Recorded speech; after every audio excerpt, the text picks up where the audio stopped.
Now, refresh my memory. How bad was the leg pain before the surgery? Well, I would say I had, aches come and Aches. go, Okay. day after How day. bad, how Yeah. bad is it now? It's way better. It's way better. Like, give me a number, 2, 3, 4, Yeah, maybe a 2. 2. And I'm sleeping without drugs and all of those things, which I hadn't done in a long time. Okay, So. okay. Now you remember you had that nerve root irritation and you had that numbness on top of the left foot. How is that?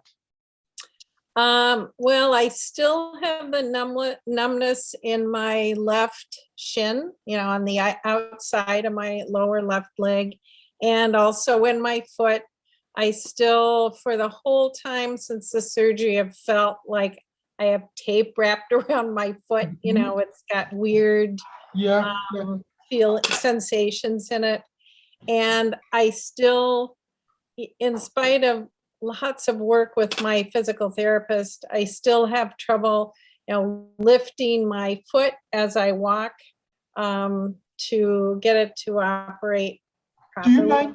Do you mind to step back and show it to me so I can look at your feet? I'm sure it is still feel weaker on the left side, but I'm able to see that you're able to do that. So, well, the problem isn't when they're stretched out. Mhm. It's when I need to walk and I have that foot on the ground. It's really hard, to lift that up. Yeah. And compared to the other one, which I Yeah. can do like that. Good.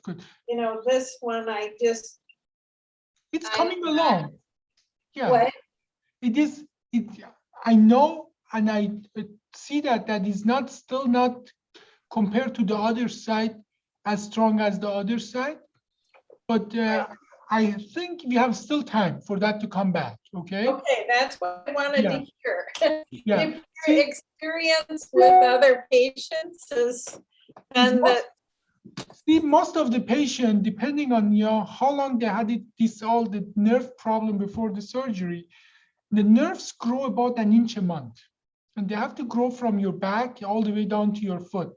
Not to your foot itself, but to the muscle that bring the toes up. And that we call it tibialis anterior muscle, which is in front of the shin, actually. That is where that muscle is.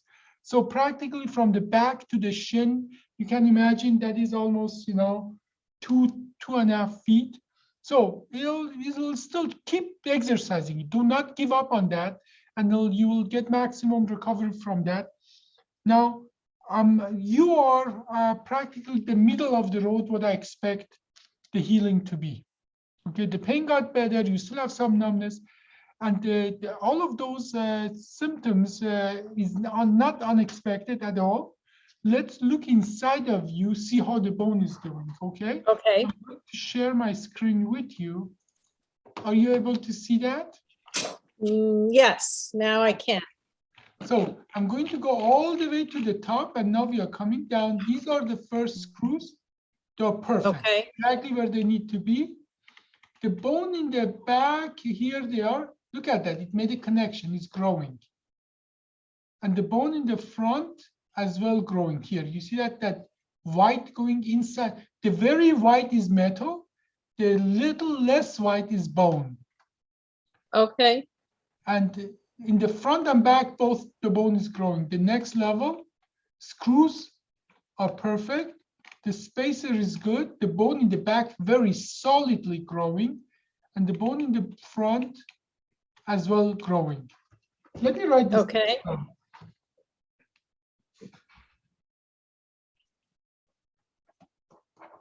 Okay, now I'm coming down. Yeah, look at that facet, we call it, that the dark line is completely gone. Bone is beautifully growing.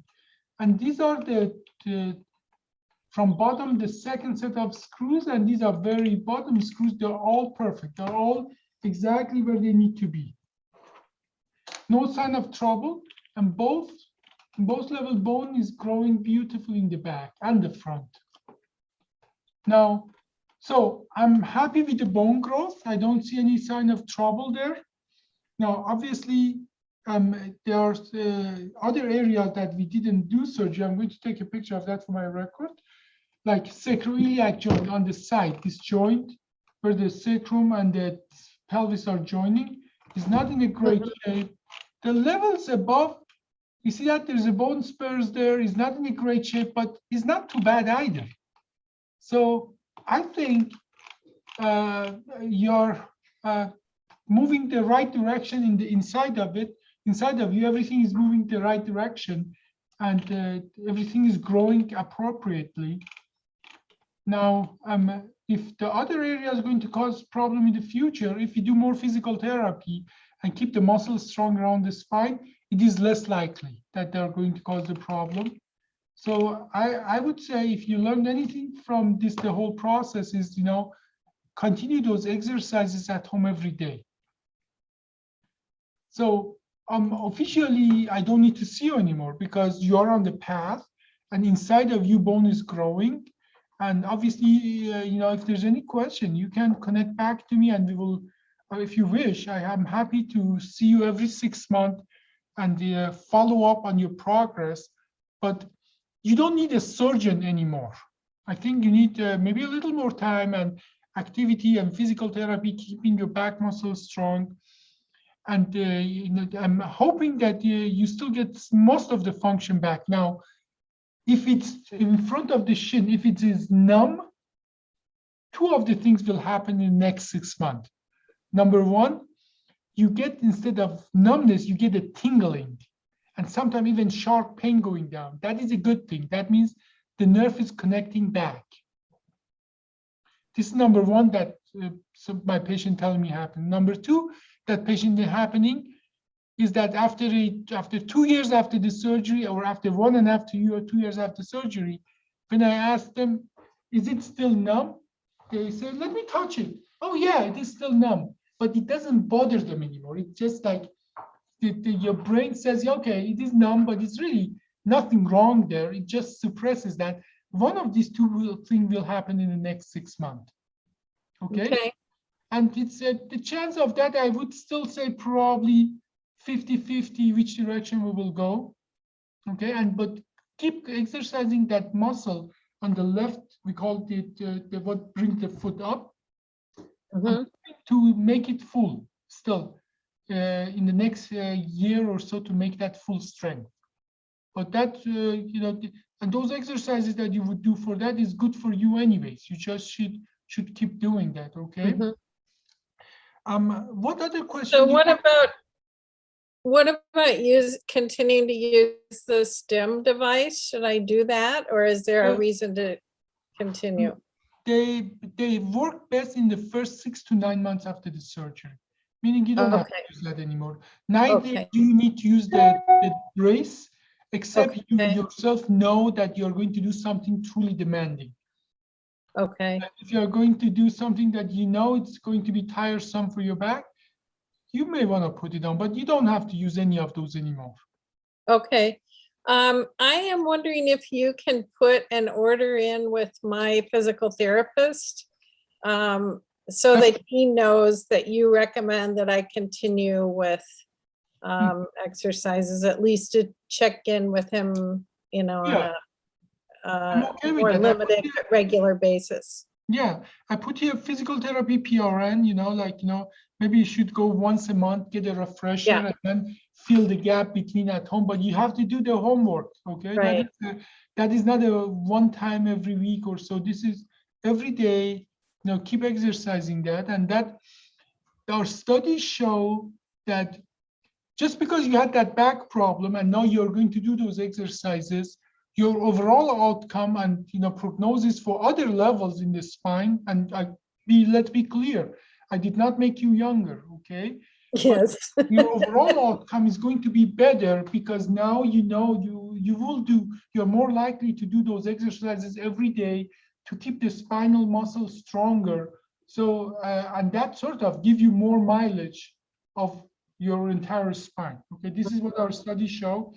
But all it depending on you truly, and it's good for you anyways.